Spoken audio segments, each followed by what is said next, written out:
Viewers, हर हफ्ते मैं आपके लिए कार्यक्रम लेकर आता हूं। ये देश है हमारा। इस हफ्ते भी ये देश है हमारा है, लेकिन इस हफ्ते ये देश है हमारा में बात होगी कोरोना की।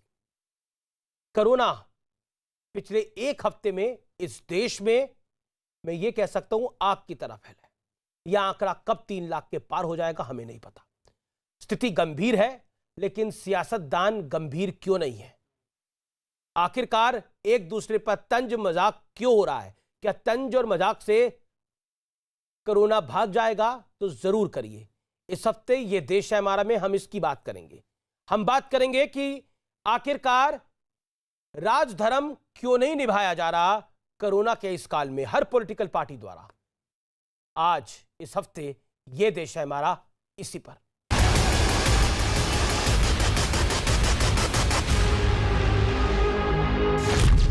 कोरोना की तेज रफ्तार का कहर कितना घातक है, ये बात किसी से छिपी नहीं। लेकिन इस गंभीर मुद्दे पर साथ आने की बजाय हर पार्टी खुलकर सियासत में जुटी है। हर तरफ से एक दूसरे पर सियासी हमला हो रहा है। राहुल गांधी ने ट्वीट किया, केंद्र सरकार की कोविड रणनीति। स्टेज 1 तुगलकी लॉकडाउन लगाओ। स्टेज 2 घंटी बजाओ। स्टेज 3 प्रभु के गुण गाओ। राहुल गांधी का दूसरा ट्वीट देखिए, न टेस्ट हैं, न हॉस्पिटल में बेड, न वेंटिलेटर हैं, न ऑक्सीजन, वैक्सीन भी नहीं है, बस एक उत्सव का ढोंग है, पीएम केयर्स। प्रियंका वाड्रा ने ट्वीट किया, क्योंकि सबके लिए वैक्सीन जुमला ना बने, क्योंकि सरकार इवेंट से ज्यादा जनता पर ध्यान दे, क्योंकि सबको जानने का हक है कि पीएम केयर के नाम पर इकट्ठा फंड कहां खर्च हो रहा है।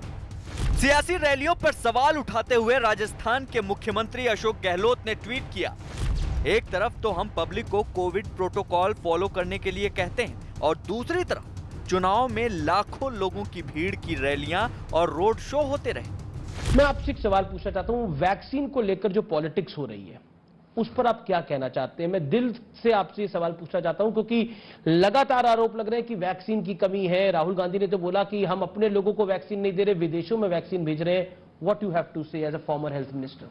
First of all, Congress has the role of Congress in whole pandemic has been an irresponsible opposition. किस लिए ऐसा? मैं इसलिए कह रहा हूं, जब लॉकडाउन लगा तो क्या तमाशा है, क्या जरूरत थी लॉकडाउन की?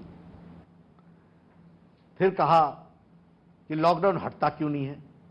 जब पार्शियल हटाया तो पार्शियल क्यों हटाया? जब लॉकडाउन पूरा हटा दिया तो पूरा क्यों हटाया? यह कांग्रेस ऑन रिकॉर्ड है। इस बीच बीजेपी के किरीट सोमैया ने उद्धव सरकार पर जोरदार हमला किया। रेमडेसिविर 1000 रुपया में उपलब्ध है, लेकिन ठाकरे साहब की मुंबई महापालिका ने 1568 रुपए में 2 लाख वायल लिए। ठाकरे जी को कोविड में भी करप्शन ही करना है। सवाल है, क्या नेताओं की सियासत से कोरोना का कहर झेल रही आम जनता को राहत मिल जाएगी? आज इसी पर होगी देश की सबसे बड़ी बहस।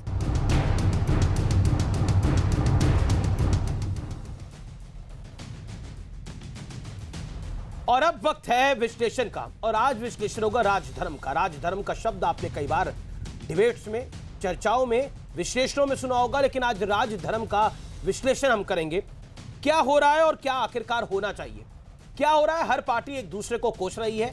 क्या होना चाहिए? सबको अपनी अपनी कमी जरूर देखनी चाहिए जो महत्वपूर्ण है। हर विरोधी दल एक दूसरे पर सवाल उठा रहा है। ये हो रहा है। होना क्या चाहिए? सवाल उठाने का नहीं, ये वक्त सुझाव देने का है, उसको इंप्लीमेंट करने का है। सियासी फायदा उठाने की कोशिश हो रही है, ये हो रहा है। राहुल गांधी का आप ट्वीट देखिए, क्या होना चाहिए? आम जनता को राहत पहुंचाने का उद्देश्य होना चाहिए और मन वही होना चाहिए। मैं बढ़ता हूं आगे। एक दूसरे पर जिम्मेदारी थोपने की कोशिश हो रही है। देश को संकट से निकालना सबकी जिम्मेदारी है। अगर मध्य प्रदेश की हालत खराब है तो छत्तीसगढ़ भी अछूता नहीं है। छत्तीसगढ़ की भी हालत बहुत खराब है। अगर हरियाणा में दिक्कत है तो पंजाब में भी दिक्कत है। ये लोग सब भारत के ही हैं, कोई बाहर के लोग नहीं है। अगर दिल्ली में दिक्कत है तो महाराष्ट्र में बहुत बड़ी दिक्कत खड़ी हुई है। ये स्थिति हमारे सामने है। आखिरकार राजधर्म सबको निभाना चाहिए। मेरे साथ आज की इस चर्चा में जुड़ रहे हैं डॉक्टर संबित पात्रा, भारतीय जनता पार्टी के प्रवक्ता हैं। मेरे साथ अरविंद सावत है, शिवसेना के मेंबर ऑफ पार्लियामेंट हैं, फॉर्मर मिनिस्टर हैं। मेरे साथ इस चर्चा में अलका लांबा जी हैं, जो कि कांग्रेस पार्टी की प्रवक्ता है, पूर्व विधायक है। मेरे साथ आचार्य प्रमोद कृष्णम है, उनका स्वागत है। मेरे साथ विश्वास सारंग साहब इस चर्चा में जुड़ रहे हैं। खास तौर पर मैंने आज उनको आमंत्रित किया है, मध्य प्रदेश में मंत्री है, उनका भी अभिनंदन है। मैं इस चर्चा की शुरुआत करता हूं और मैं डॉक्टर संबित पात्रा आप ही के पास आता हूं और पहला सवाल आपसे पूछता हूं, राजधर्म क्या है? राजधर्म क्या सिखाता है कि हम आपदा में सियासत करें या आपदा में लोगों की मदद करें? क्या कहना चाहते हैं आप? देखिए अमीश भाई, पहले तो मैं कहना चाहूँगा जिस विषय पर आज हम डिबेट कर रहे हैं बहुत ही संवेदनशील विषय है। लोगों ने अपने अपनों को खोया है, किसी ने अपनी माँ को खोया है, किसी ने अपने पिता को खोया है, किसी का बेटा आज आईसीयू में है। तो हम यहाँ चिल्ला करके डिबेट करेंगे, उनके आत्मा को अच्छा नहीं लगेगा। तो आज यहाँ डिबेट नहीं, आज यहाँ डिस्कशन हो, आज यहाँ हम समाधान की ओर बढ़े, ये मेरी इच्छा है। और हाँ, जहाँ तक राजधर्म का विषय है, राजधर्म एक ही होता है, किस प्रकार हम जान बचा सके, किस प्रकार लोगों को हम सहानुभूति के साथ उनकी ट्रीटमेंट में मदद कर सके, यही राजधर्म है।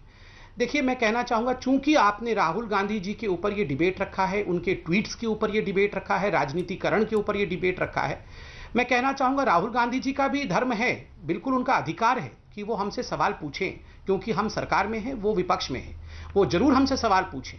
मगर सवाल पूछना और तंज कसने में दोनों में फर्क होता है। अगर वो सवाल पूछते तो हम सवालों का जवाब देते, मगर अगर वो कहते हैं कि देखो ये सरकार की स्टेज 1, स्टेज 2, स्टेज 3 नीति, मतलब तुगलकी लॉकडाउन, यहाँ प्रभु के नाम जपो और घंटी घड़ियाल बजाओ, थाली बजाओ, ताली बजाओ, ये तंज कसा है। मुझे दुख होता है कि एक इतने बड़े नेता ने इस प्रकार से, ये देखिए तुगलकी लॉकडाउन नहीं था। आप अगर लॉकडाउन लगाते हैं तो राहुल गांधी जी उसके खिलाफ ट्वीट करते हैं, लॉकडाउन उठाते हैं तो राहुल गांधी जी ट्वीट करते हैं, कहते हैं लॉकडाउन से कुछ नहीं होगा, ये तो पॉज बटन है, नहीं लगाते हैं तो जल्दी से लगा दो। वैक्सीन के लिए याद करिए तमाम विपक्षी दलों ने किस प्रकार से एक अफवाह का माहौल पूरे देश में बनाया था, हम वैक्सीन नहीं लेंगे। पंजाब ने, छत्तीसगढ़ ने बाकायदा सरकारी तौर से चिट्ठी जारी की थी कि हम अपने अपने राज्यों में कोवैक्सीन नहीं लगवाएंगे। और देखिए आज वही राज्य कह रहे हैं कि हमें और ज्यादा वैक्सीन की आवश्यकता है, सबको वैक्सीन लगाना है। चित भी मेरा, पट भी मेरा, ये जो एटीट्यूड है राजनीति करने का, मुझे लगता है इस राजनीति से हम सबको, कम से कम जो पैनल में बैठे हैं, हमें उससे बाज आना चाहिए। जी, अब मैं अलका लांबा का रुख करता हूं और फिर मैं अरविंद सावंत आपके पास आऊंगा। अलका लांबा, सबसे पहले लॉकडाउन किसने लगाया? सबसे पहले लॉकडाउन 2020 में छत्तीसगढ़ में लगा था और आज के दौर में 2021 में महाराष्ट्र में भी आप ही का शासन है। मिनी लॉकडाउन कहें या उसको आंशिक लॉकडाउन कहें, वो उद्धव ठाकरे की सरकार ने बनाया है, जहां पर आप भी भागीदार हैं, चाहे कम पोर्शन कैसे लेकिन भागीदार हैं। पॉइंट नंबर 2, आखिरकार तंज कस के, मजाक उड़ा के राहुल गांधी कौन सा समाधान कर लेंगे? अमीश जी, मैं सिर्फ ये कहना चाहती हूँ, राहुल गांधी जी ने देश हित में कोरोना महामारी को देखते हुए अगर प्रधानमंत्री जी को पत्र लिखकर सुझाव दिए जिसमें ये बात कहा कि आपको वैक्सीन 2 कंपनियां भारत में दे रही हैं, बढ़ाना चाहिए क्योंकि मांग बढ़ रही है, आपने 6 करोड़ विदेश में भेज दी हैं, तो क्या ये सुझाव गलत सुझाव था? नहीं था, इसीलिए मान लिया गया। चाहे 2 दिन बाद पूरा ट्रोल मंत्रालय, रविशंकर प्रसाद हो या आपकी स्मृति ईरानी हो, कूदी, लेकिन माना बाद में। फिर उसके बाद सीबीएसई बच्चों के एग्जाम 10वीं और 12वीं को लेकर प्रियंका गांधी जी ने लेटर लिखा, 3-4 दिन तक हो हल्ला हुआ, लेकिन बाद में माना उसे।